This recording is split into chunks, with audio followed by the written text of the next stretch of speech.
Hello students, welcome to Aryant. आज हम एक नए टॉपिक के साथ जुड़ने वाले हैं जो आपके है मानव भ्रूणीय परिवर्धन यानी कि ह्यूमन एम्ब्रियोनिक डेवलपमेंट। इस टॉपिक के बारे में आज हम बात करेंगे, तो जल्दी से जुड़िए और इस टॉपिक को पढ़ते हैं हम बच्चों।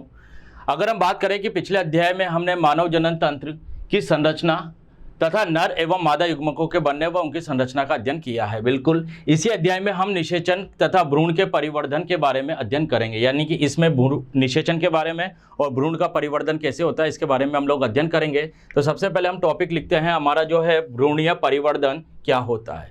यह निषेचन की क्रिया के पश्चात जो भ्रूण बनता है और उसमें जो भ्रूण में जो परिवर्तन होता है यह एक श्रृंखला के रूप में होता है। पहले निषेचन, उसके उपरांत भ्रूण बनता है और भ्रूण के बाद उसमें जो परिवर्धन होता है, यानी कि परिवर्तन बोल सकते हैं, उसमें परिवर्तन की जो एक श्रृंखला होती है और जिसके फलस्वरूप भ्रूण जो है एक वयस्क जीव में क्या हो जाता है, परिवर्तित हो जाता है। क्या कहलाता है? भ्रूणीय परिवर्धन कहलाता है। यानी कि निषेचन की क्रिया के उपरांत बने भ्रूण में होने वाले परिवर्तन की एक श्रृंखला है जिसके फलस्वरूप भ्रूण एक वयस्क जीव में परिवर्तित हो जाता है। ये भ्रूणीय परिवर्तन के समय मुख्यतः तीन प्रक्रियाएं होती है। सबसे पहले युग्मनज का विभाजन एवं वृद्धि होती है। सेकंड बात करें तो विभिन्न प्रकार की कोशिकाओं में जीन अभिव्यक्ति द्वारा विभेदन होता है। और तीसरे पॉइंट की बात करें तो विभेदित कोशिकाओं से ऊतक तथा ऊतकों से अंग और अंग से तंत्रों का विकास होता है। तो इस प्रोसेस में ये आगे की ओर विकसित होते हैं। अगर हम बात करें तो यह समस्त प्रक्रिया भ्रूणोद्भव कहलाती है। क्या कहलाती है? एम्ब्रियोजेनेसिस यानी कि भ्रूणोद्भव कहलाती है। और भ्रूणोद्भव की समस्त प्रक्रियाओं का अध्ययन जीव विज्ञान की शाखा किसमें? एम्ब्रियोलॉजी यानी कि भ्रूणिकी में किया जाता है। तो भ्रूणोद्भव की समस्त जितना भी क्रियाएं हैं उसका जो अध्ययन किया जाता है भ्रूणिकी कहलाती है। आजकल वैज्ञानिक जीव में परिवर्धन की प्रक्रियाओं के साथ साथ भ्रूण के आनुवांशिक नियंत्रण का भी अध्ययन करते हैं, यानी कि उसके जेनेटिक कंट्रोलर जो होता है उसके बारे में भी अध्ययन किया जाता है। और इस अध्ययन की शाखा को परिवर्धन जीव विज्ञान यानी कि डेवलपमेंट बायोलॉजी कहते हैं। तो इस जो शाखा है, जो इस अध्ययन की जो शाखा है उसको हम परिवर्धन जीव विज्ञान के नाम से जानते हैं। आगे बात करें भ्रूणीय परिवर्धन की प्रावस्थाएं, कौन कौन सी प्रावस्थाएं होती है जो भ्रूणीय परिवर्धन की होती है। सबसे पहले हम बात करेंगे, कुछ प्रावस्था देख रही है। सबसे पहले हम गैमेटोजेनेसिस, फिर यानी कि युग्मक जनन, फिर निषेचन, फिर विदलन, फिर हम देखेंगे मोरूला का जो निर्माण होता है जिसे हम तूतक भी कहते हैं, तूतक का निर्माण। फिर हम देखेंगे ब्लास्टोसिस्ट यानी कि कोरक पुट्टी का निर्माण। फिर हम देखेंगे गैस्टुला भवन यानी कि आगे गैस्टुलेशन क्रिया देखेंगे और उसके बाद गैस्टुला से किसका निर्माण देखेंगे? शिशु का निर्माण देखेंगे। तो ये 7 चरण होते हैं, प्रावस्थाएं होती है जिनके बारे में हम बात करेंगे। सबसे पहले प्रावस्था आती है युग्मक जनन, गैमेटोजेनेसिस। इस प्रक्रिया में क्या होता है बच्चों? नर व मादा में अगुणित क्रमशः शुक्राणु एवं अंडाणु का निर्माण होता है, यानी कि युग्मक के निर्माण की क्रिया क्या कहलाती है? युग्मक जनन कहलाती है। आगे बात करें, नर युग्मक आप जानते हो शुक्राणु और मादा युग्मक अंडाणु होते हैं और इनके संलयन से युग्मज बनने की प्रक्रिया को ही आप क्या कह देते हो? निषेचन कहते हो। और युग्मनज में गुणसूत्रों की संख्या कैसी होती है? द्विगुणित, यानी कि 46 मानव में जैसे द्विगुणित अवस्था में होता है। सभी जीवधारियों में निषेचन की जो प्रक्रिया अलग अलग प्रकार की होती है, बाह्य या आंतरिक होती है। यानी कि जो निषेचन होता है ये बाह्य प्रकार का या आंतरिक प्रकार का, दोनों में से कैसा भी हो सकता है। निषेचन की क्रिया के लिए नर मैथुन क्रिया द्वारा शुक्राणुओं को मादा जनन पथ पर स्खलित करता है, यानी कि मैथुन क्रिया के द्वारा शुक्राणु को मादा जनन पथ पर क्या किया जाता है? स्खलित किया जाता है। अतः मनुष्य में आंतरिक निषेचन होता है। मानव में कौन सा निषेचन होता है? आंतरिक निषेचन होता है। लेकिन मादा में निषेचन की प्रक्रिया अंडवाहिनी में होती है। जो फैलोपियन नलिका हमने पढ़ा था, फैलोपियन नलिका जो होती है अंडवाहिनी में पाया जाती है, भाग होता है, वहाँ अंडवाहिनी में फैलोपियन नलिका में निषेचन की प्रक्रिया होती है। सामान्यतः शुक्राणु अंडाणु के कोशिका द्रव्य में प्रवेश करता है, परंतु कुछ जाति में शुक्राणु की पूंछ बाहर रह जाती है और केवल क्या प्रवेश करता है? केंद्रक, तारकाय उसके अंदर प्रवेश करता है तथा बहुत कम कोशिका द्रव्य अंडाणु में प्रवेश करता है। यानी कि केंद्रक, तारकाय और बहुत कम कोशिका द्रव्य अंडाणु में प्रवेश करता है। और निषेचन से पूर्व अंडाणु के केंद्रक को मादा प्राक केंद्रक तथा शुक्राणु के केंद्रक को क्या कहते हैं? नर प्राक केंद्रक। क्योंकि जब नर प्राक केंद्रक और मादा प्राक केंद्रक दोनों संलयित होते हैं तो वही क्रिया क्या कहलाती है? आपके वास्तविक निषेचन कहते हैं और उसी को निषेचन कहते हैं। तो आपने देखा अंडाणु के केंद्रक को मादा प्राक केंद्रक और शुक्राणु के केंद्रक को नर प्राक केंद्रक कहते हैं। और निषेचन के समय प्राक केंद्रों का संलयन ही क्या करता है? युग्मनज केंद्रक का निर्माण करता है। क्योंकि एक केंद्रक, दो केंद्रक दोनों मिलेंगे तो युग्मनज बन जाएगा, यानी युग्मक के मिलने से युग्मनज का निर्माण होता है और युग्मनज केंद्रक का निर्माण होता है। निषेचन के समय निम्न घटनाएं होती है। क्या क्या होती है? सबसे पहले हम बात करते हैं निषेचन से पूर्व की घटनाएं। अगर हम बात करें निषेचन के पूर्व की घटनाएं, तो निषेचन की क्रिया होती है मादा की डिंब वाहिनी के ऊपरी तिहाई भाग में पाई जाती है। जो डिंब वाहिनी है मादा की, उसके ऊपरी तिहाई भाग में पाई जाती है। उस समय अंड अपनी द्वितीयक अंडक अवस्था में होता है। अंडक को जो द्वितीयक कौन सी अवस्था में होता है? सेकेंडरी फेज में होता है, यानी कि द्वितीयक अंडक अवस्था में होता है। द्वितीयक अंडक शुक्राणु के संपर्क में आते ही कैसे हो जाते हैं? सक्रिय हो जाते हैं। जो द्वितीयक अंडक होता है, ये जैसे शुक्राणु के संपर्क में आता है क्या हो जाता है? सक्रिय हो जाता है। और उससे इसका कौन सा, उस टाइम पे इसका द्वितीयक विभाजन भी क्या हो चुका होता है? पूर्ण हो चुका होता है। और अब अंडक अंडाणु कहलाता है। जब उसका द्वितीयक विभाजन पूरा हो जाता है तो अब उस अंडक को हम क्या नाम दे देते हैं? अब उसको हम नाम दे देते हैं ओवम, यानी कि अंडाणु का नाम दे देते हैं। अंडाशय में ग्राफियन पुट्टिका के फट जाने से एक द्वितीयक अंडक कोशिका मुक्त होकर अंडवाहिनी में आ जाती है। जब अंडाशय में ग्राफिन पुट्टिका फट जाती है तो उससे क्या होता है? द्वितीयक अंडक कोशिका मुक्त होकर कहां आ जाती है? अंडवाहिनी में। और यह कोशिका अंडवाहिनी की भित्ति में उपस्थित सीलिया यानी कि पक्षमाप तथा श्लेष्मा के द्वारा तरंगीय गति से कहां की ओर बढ़ती है? आगे गर्भाशय की ओर बढ़ती है। और निषेचन की क्रिया इसके बाद होती है, यानी कि जब यह गर्भाशय की ओर गति करता है यह अंडक, जो आपके आगे की ओर सीलिया के द्वारा और श्लेष्मा के द्वारा तरंगीय गति, तो उसी टाइम पे उसके बाद ही ये कौन सी गति होती है? वो कौन सी क्रिया होती है? निषेचन क्रिया होती है, जब वो गर्भाशय की ओर गति कर रहा होता है। नेक्स्ट आता है शुक्राणु का अंड की ओर गमन। अब जब वो भी गमन कर रहा है, क्योंकि क्रिया वही होनी है अंडवाहिनी में निषेचन की, तो वही बता रखा है कि मैथुन क्रिया के समय शिश्न के रुधिर अवकाशों में रुधिर भर जाने के परिणाम स्वरूप शिश्न क्या हो जाता है? खड़ा हो जाता है। और नर इस उत्थानित शिश्न को मादा की योनि में जैसे ही प्रवेश कराता है, मैथुन क्रिया के अंतिम चरण पर मूत्रोजनन छिद्र से वीर्य मादा की योनि में स्खलित कर दिया जाता है। यानी कि योनि मादा की योनि है, उसमें मूत्र को क्या कर दिया जाता है? मूत्र जनन छिद्र द्वारा क्या कर दिया जाता है? वीर्य को स्खलित कर दिया जाता है। एक बार में स्खलित वीर्य की मात्रा लगभग कितनी मानी गई है? 3 से 4 ml तक हो सकती है। इससे शुक्राणु की संख्या लगभग 30 से 40 करोड़ होती है। यानी कि 3 से 4 ml जो सीरम वीर्य होता है, उसमें 30 से 40 करोड़ क्या पाई जाती है? शुक्राणुओं की संख्या पाई जाती है। इनमें से भी लगभग 1% शुक्राणु ही अंडवाहिनी तक पहुंचते हैं। यानी कि 30 से 40 करोड़ जो शुक्राणु है, उसमें से ओनली 1% शुक्राणु कहां तक पहुंचते हैं? अंडवाहिनी तक पहुंचते हैं। शुक्राणु अपनी पूंछ की सहायता से कशाभीय गति करते हुए लगभग 5 mm प्रति मिनट की गति से अंडवाहिनी की ओर बढ़ते हैं। इस कार्य में वीर्य में उपस्थित प्रोस्टाग्लैंडिन्स तथा मादा की पीयूष ग्रंथि से स्रावी ऑक्सीटोसिन हार्मोन गर्भाशय में संकुचन करके सहायता करते हैं। यानी कि जब गति करते हैं तो मादा से स्रावित पीयूष ग्रंथि से जो स्रावित हार्मोन होता है ऑक्सीटोसिन, यह गर्भाशय में क्या करता है? संकुचन पैदा करता है। इसके अलावा गर्भाशय की सिरिंज अवशोषण क्रिया तथा अंडवाहिनी की कर्मानुकुंचन की गतियां भी शुक्राणु को अंडवाहिनी में बढ़ने से में सहायता करती है। यानी कि वह जो ये क्रियाएं होती है गर्भाशय में, और ये क्या बोलते हैं? सिरिंज अवशोषण क्रिया तथा अंडवाहिनी की जो कर्मानुकुंचन गतियां होती है, ये भी शुक्राणु को गति करने में क्या करती है? सहायता करती है। किधर की ओर? अंडवाहिनी की ओर गति करने में सहायता करती है। नेक्स्ट आता है फर्टिलाइजिन एंटी फर्टिलाइजिन अभिक्रिया। यानी कि फर्टिलाइजिन और एंटी फर्टिलाइजिन जो अभिक्रिया होती है, विपरीत अभिक्रिया, ये क्या होती है? इसके बारे में हम बात करें तो शुक्राणु की अंडाणु की ओर गति के लिए फर्टिलाइजिन और एंटी फर्टिलाइजिन अभिक्रिया भी सहायक होती है। जो शुक्राणु के अंडाणु की ओर गति होती है, उसमें फर्टिलाइजिन और एंटी फर्टिलाइजिन जो अभिक्रिया होती है, ये सहायक होती है। फर्टिलाइजिंग और एंटी फर्टिलाइजिंग अभिक्रिया एंटीजन एंटीबॉडी अभिक्रिया के समान है। जैसे एंटीजन एंटीबॉडी अभिक्रिया करती है, वैसे ही ये फर्टिलाइजिंग और एंटी फर्टिलाइजिंग अभिक्रिया होती है। अगर बात करें इसमें अंडाणु द्वारा रासायनिक कारक फर्टिलाइजिन का स्त्रावण निषेचन से पूर्व होता है। ये अंडाणु के द्वारा कौन सा किसका स्त्रावण होता है? फर्टिलाइजिन का स्त्रावण होता है। और ये कब होता है? निषेचन से पूर्व होता है। परंतु ग्रांट के अध्ययन के अनुसार, जो ग्रांट महोदय है, उनके अध्ययन के अनुसार बताया गया है कि फर्टिलाइजिन जीव द्रव्य कला तथा पीतक झिल्ली का ही अवयव है। यानी कि फर्टिलाइजिन जो पदार्थ है, यह जीव द्रव्य कला या फिर पीतक झिल्ली का क्या माना गया है? एक अवयव माना गया है। असंख्य एंटी फर्टिलाइजिंग नामक ग्राही स्थल शुक्राणु की सतह पर उपस्थित रहते हैं। जो एंटी फर्टिलाइजिन है वह शुक्राणु की सतह पर क्या होते हैं? उपस्थित होते हैं। फर्टिलाइजिन इन ग्राही स्तरों के प्रति आसंजकता प्रदर्शित करता है, जिसके कारण शुक्राणु अंडाणु की ओर गति करते हैं। जिसके कारण आकर्षण होता है, यानी कि उसकी ओर क्या करते हैं? शुक्राणु अंडाणु की ओर गति करते हैं। और अंडोत्सर्ग के पश्चात द्वितीयक अंड कोशिका लगभग 24 घंटों तक तथा स्खलन के बाद शुक्राणु लगभग 48 घंटे तक निषेचन के योग्य माने गए हैं। ये इसका समय काल है कि जो शुक्राणु है वह लगभग 48 घंटे तक, और ये आपके जो अंड कोशिका है लगभग 24 घंटों तक क्या मानी गई है? निषेचन योग्य माने जाते हैं। अब देखते हैं हम निषेचन के समय कौन कौन सी घटनाएं होती है। तो हमारा टॉपिक है कि निषेचन के समय घटनाएं।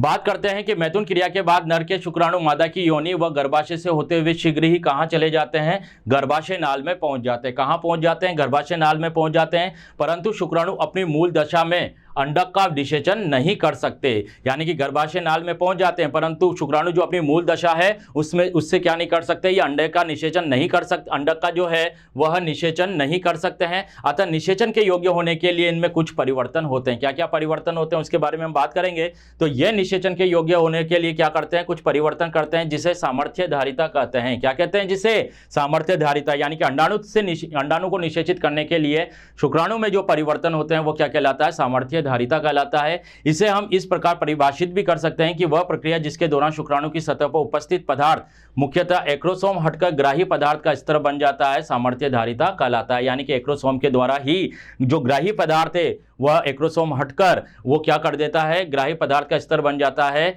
यानी कि एक्रोसोम हटकर ग्राही पदार्थ का स्तर बन जाता है। वही क्या कहलाती है? इसकी सामर्थ्य धारिता कहलाती है, क्योंकि वो अंडाणु को भेद कर निषेचित करना होता है।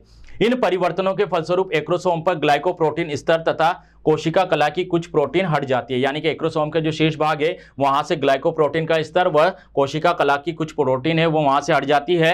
और सामर्थ्य धारिता प्रक्रिया शुक्राणु को निषेचन के लिए तथा अंडाणु के संकेत ग्रहण करने के लिए तैयार करती है। जो सामर्थ्य धारिता प्रक्रिया है ये शुक्राणुओं को क्या करने के लिए? निषेचन करने के लिए और अंडाणुओं से संकेत को ग्रहण करने के लिए क्या करती है? तैयार करती है। तत्पश्चात सेकंडों सामर्थ्यधारी शुक्राणु अपने एक्रोसोम द्वारा अंड की प्रसारण किरीट, यानी प्रसारण किरीट बोलते हैं कोरोना रेडिएटा, से चिपक जाते हैं। यानी कि जो अंडाणुओं की जो प्रसारण किरीट है कोरोना रेडिएटा से, उससे क्या शुक्राणु जाकर क्या हो जाते हैं? चिपक जाते हैं। किस ओर से? एक्रोसोम भाग की ओर से चिपक जाते हैं। आगे बात करते हैं, इस समय एक्रोसोम से हाइलुरोनिडेज तथा न्यूरीमिनिडेज नामक एंजाइम मुक्त होते हैं। तो एक्रोसोम के शीर्ष भाग से कौन से एंजाइम मुक्त होते हैं इस समय? हाइलुरोनिडेज और न्यूरीमिनिडेज एंजाइम नामक एंजाइम क्या होते हैं बच्चों? मुक्त होते हैं। आगे बात करें, हाइलुरोनिडेज हाइलुरोनिक अम्ल को विघटित कर देता है। जो हाइलुरोनिडेज एंजाइम एक्रोसोम से स्रावित हुआ, यह हाइलुरोनिक अम्ल को क्या कर देता है बच्चों? विघटित कर देता है,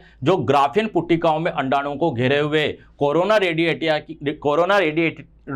रेडिएटा की कोशिकाओं को बांधे रखता है। जो अंडाणु को घेरे हुए है कोरोना रेडिएटा, उसके चारों ओर क्या होता है? बंधित रहता है, कोशिका को बांधे रखता है। यह एंजाइम अंडक जो है अंडक की कोरोना रेडिएटा तथा पारभासी आवरण या जोना पेलुसिडा को विघटित करके शुक्राणुओं के अंडक में प्रवेश के लिए मार्ग बनाते हैं। जो ये एंजाइम है, जो ये आपके हाइलुरोनिडेज एंजाइम है, ये जो एंजाइम है आपके क्या करते हैं? ये जो इसके आवरण है कोरोना रेडिएटा, जोना पेलुसिडा, इनको क्या करते हैं? विघटित करके शुक्राणु को अंदर प्रवेश करने के लिए क्या करते हैं? मार्ग का निर्माण करते हैं। इस प्रकार शुक्राणु अंडक कोशिका की कोशिका कला तक पहुंच जाते हैं। फिर कहां तक पहुंच गए शुक्राणु? कोशिका कला तक पहुंच जाते हैं। जैसे ही किसी शुक्राणु इस कला के संपर्क में आता है, जैसे ही शुक्राणु अपनी इस कला के संपर्क में आया, अंडक कोशिका से कुछ एंजाइम मुक्त होकर पारभासी स्तर को अन्य सभी शुक्राणु के लिए अभेद बना देते हैं। जैसे ही शुक्राणु इस कला के संपर्क में आता है, अंडक कोशिका से कुछ एंजाइम मुक्त होते हैं और पारभासी स्तर को अन्य सभी शुक्राणु के लिए क्या बना देते हैं? अभेद बना देते हैं। यानी कि अन्य शुक्राणुओं को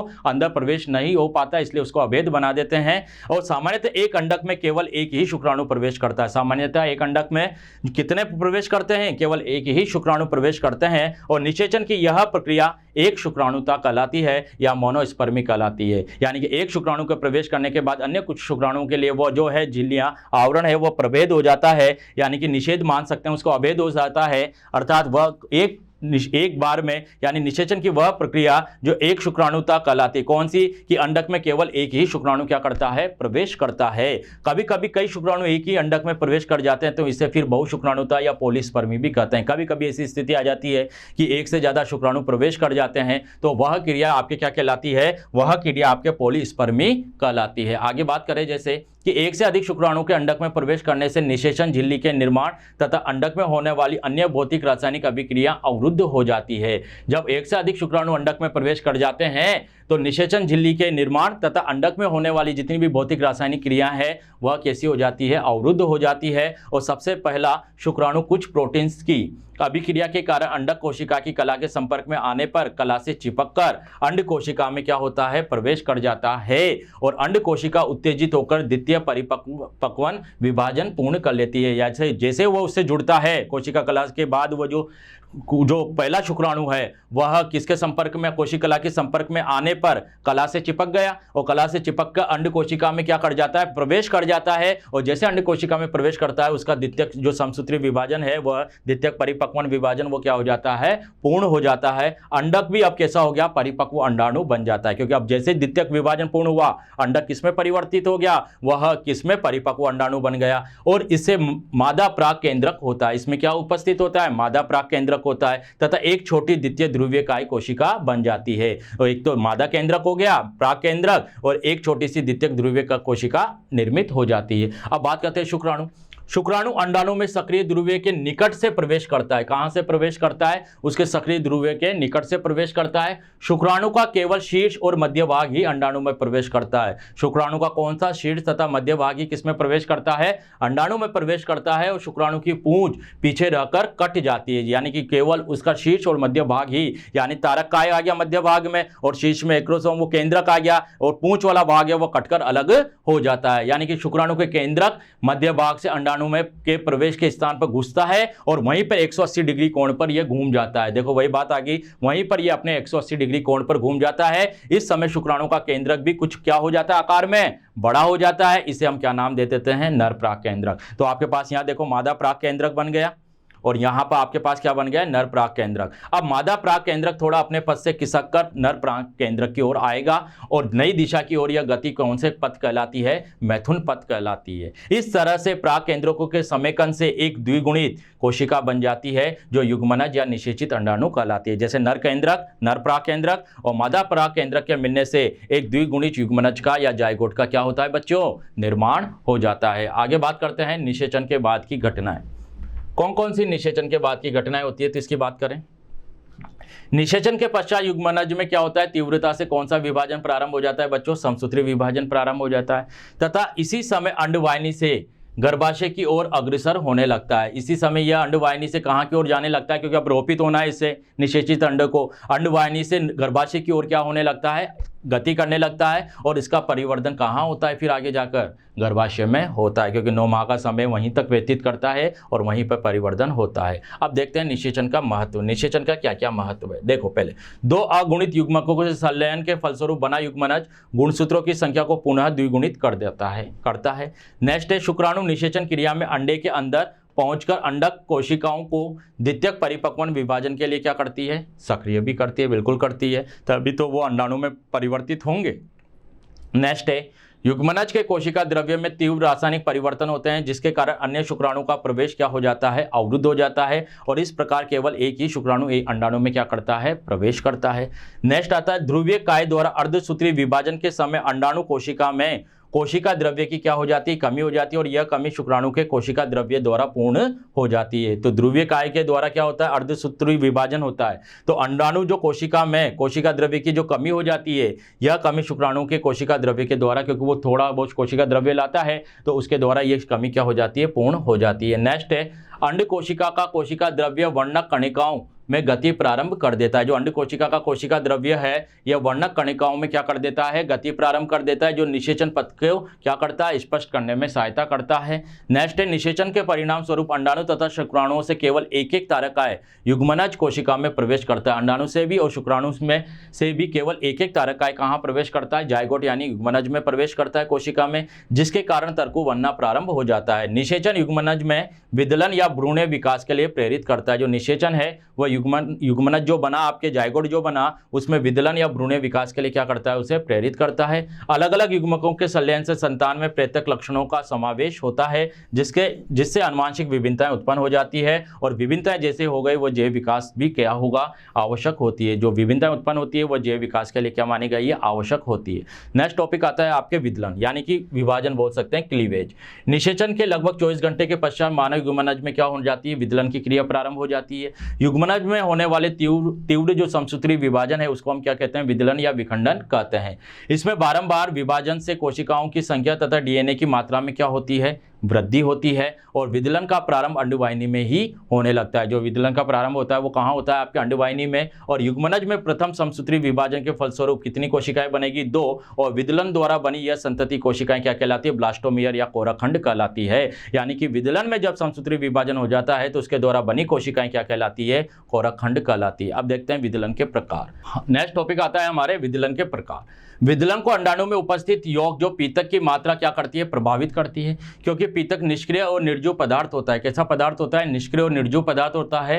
परिणाम स्वरूप कोशिका द्रव्य में विदलन की खांच बनने की गति कैसी हो जाती है? धीमी हो जाती है। यानी कि कोशिका द्रव्य में विदलन की खांच जो बनती है उसकी गति कैसी हो जाती है? धीमी हो जाती है। अतः पीतक की मात्रा के आधार पर विदलन मुख्य रूप से कितने प्रकार के होते हैं? 2 प्रकार के। पहले हम बात करें पूर्णभंजी विदलन, जो पूर्ण प्रकार का होता है।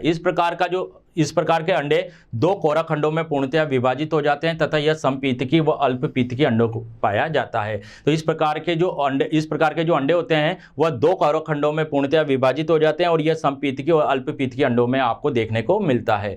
पूर्णभंजी विदलन को पुनः कितने भागों में बांट दिया गया है? 2 भागों में। एक तो समान पूर्णभंजी और एक होता है असमान पूर्णभंजी। तो पहली बात करते हैं अपन समान पूर्णभंजी विदलन। तो इस प्रकार के विदलन में बने युग्मनज के दोनों कोरखंड कैसे होते हैं? समान आकार के होते हैं। जैसे मनुष्य, एम्फिओक्सिस, अधिकांश मोलस्का भी होता है, इकाइनोडर्मेटा तथा अन्य अकशेरुक जंतुओं में अंडों में यह देखने को मिलता है। नेक्स्ट आता है असमान पूर्णभंजी विदलन। इसमें क्या होता है बच्चों? इसमें युग्मनज के दोनों कोरखंड कैसे होते हैं? समान आकार के नहीं होते हैं।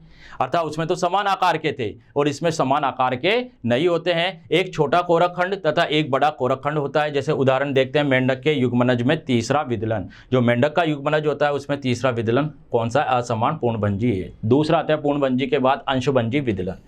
इस प्रकार का जो अंडे होते हैं 2 कोरखंडों में पूर्णतः विभाजित नहीं होते हैं। यानी कि उसमें तो 2 खंडों में विभाजित थे, ये 2 खंडों में विभाजित नहीं होते हैं। विदलन की खांच केवल सक्रिय प्राणी ध्रुव के कोशिका द्रव्य का विभाजन ही करती है। यानी कि यह जो ध्रुव के कोशिका द्रव्य है उसी का क्या करती है? विभाजन करती है। अतः अंडे का निष्क्रिय पीतक युक्त भाग अविभाजित ही रहता है। यानी कि जो अंडे का निष्क्रिय पीतक युक्त भाग है वो कैसा रहता है? अविभाजित ही रहता है तथा यह अपीतकी और असमपीतकी अंडों में पाया जाता है। ये कहाँ देखने को मिलता है हमें? अपीतकी तथा असमपीतकी अंडों में देखने को हमें मिलता है। अंशभंजी जो विदलन को भी कितने भागों में बांट दिया जाता है? 2। एक होता है पहला बिंबाव विदलन। पहला कौन सा होता है? बिंबाव विदलन। इस प्रकार के विदलन में क्या होता है बच्चों? विदलन की जो खांचे केवल कोशिका द्रव्य के बिंब तक ही सीमित रहती है। कहाँ तक सीमित रहती है? कोशिका द्रव्य का जो बिंब है वहीं तक ही सीमित रहती है। जैसे कि सरीसृप पक्षियों में देखने को, रेप्टेलिया और एवीज वर्ग के सदस्यों में देखने को मिलता है। दूसरा होता है आपके सतही विदलन। कौन सा होता है? आपके सतही विदलन। इसमें युग्मनज के विभाजन के समय विदलन की खांचे परिधि पर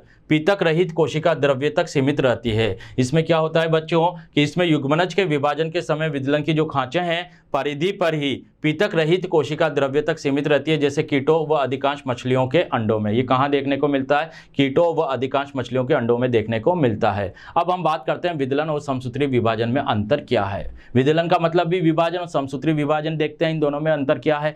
पहला अंतर देखते हैं, ये कहाँ होता है? युग्मनज में होता है और यह दैहिक कोशिकाओं में पाया जाता है। कहाँ पाया जाता है? दैहिक कोशिकाओं में पाया जाता है। इसमें क्या होता है? विभाजनों के बीच अंतरावस्था कैसी होती है? बहुत छोटी होती है। और इसमें अंतरावस्था कैसी होती है? बड़ी होती है। अंतरावस्था में केवल डीएनए का ही संश्लेषण तीव्र गति से होता है। किसका संश्लेषण तीव्र गति से होता है? डीएनए का ही। जबकि इस अंतरावस्था में डीएनए व कोशिका द्रव्य दोनों का संश्लेषण कैसा होता है? धीमी गति से होता है। अंतरावस्था में कोशिका वृद्धि नहीं होती है, जबकि अंतरावस्था में कोशिका में क्या होती है? वृद्धि होती है। कोरखंडों की संख्या बढ़ने के साथ साथ इनका आकार कैसा होता जाता है बच्चों? छोटा होता जाता है। जबकि संतति कोशिकाओं का आकार पैतृक कोशिकाओं के लगभग क्या माना गया है? बड़ा माना जाता है। कोरखंडों की संख्या में वृद्धि से भ्रूण के आकार में वृद्धि नहीं होती है, वह युग्मनज के आकार का ही होता है, यानी कि रहता है। जबकि कोशिकाओं की संख्या में वृद्धि के साथ साथ आकार में भी क्या होती है? समसूत्री विभाजन में वृद्धि होती है। इनमें केंद्रक द्रव्य या कोशिका द्रव्य का अनुपात बढ़ता जाता है, जबकि इसमें केंद्रक द्रव्य या कोशिका द्रव्य का अनुपात नहीं बढ़ता है। तो ये हमने इस दोनों में विदलन और समसूत्री विभाजन में अंतर देखे। नेक्स्ट आता है विदलन का महत्व क्या है। इसका निम्नलिखित महत्व होता है। दैहिक कोशिकाओं के समान कोरखंडों में में केंद्रक द्रव्य एवं कोशिका द्रव्य का अनुपात पुनः स्थापित हो जाता है। यानी कि दैहिक कोशिकाओं में समान कोरक खंडों में केंद्रक द्रव्य और कोशिका द्रव्य का अनुपात क्या हो जाता है, पुनः स्थापित हो जाता है। विदलन के द्वारा एक कोशिकीय युग्मनज बहुकोशिकीय भ्रूण में क्या हो जाते हैं, परिवर्तित हो जाते हैं। जो विदलन की क्रिया है उसके द्वारा एक कोशिकीय जो युग्मनज है वो बहुकोशिकीय भ्रूण में क्या हो जाते हैं, परिवर्तित हो जाते हैं। युग्मनज का कोशिका द्रव्य दो अलग अलग कोरक खंडों में क्या हो जाता है, विभाजित हो जाता है। जो युग्मनज का कोशिका द्रव्य है यह दो अलग अलग कोरक खंडों में बढ़ जाता है। अब बात करते हैं मनुष्य के अंडे में विदलन। मनुष्य के अंडे में विदलन कैसे होता है इसके बारे में अगर हम बात करें तो मनुष्य में निषेचन के पश्चात बने युग्मनज में विदलन की क्रिया होती है। जो मनुष्य में जो निषेचन होता है उसके पास पश्चात जो युग्मनज बनता है उसमें कौन सी क्रिया होती है बच्चों, विदलन क्रिया होती है। प्रथम विभाजन के पश्चात दो कोरक खंडों का निर्माण होता है।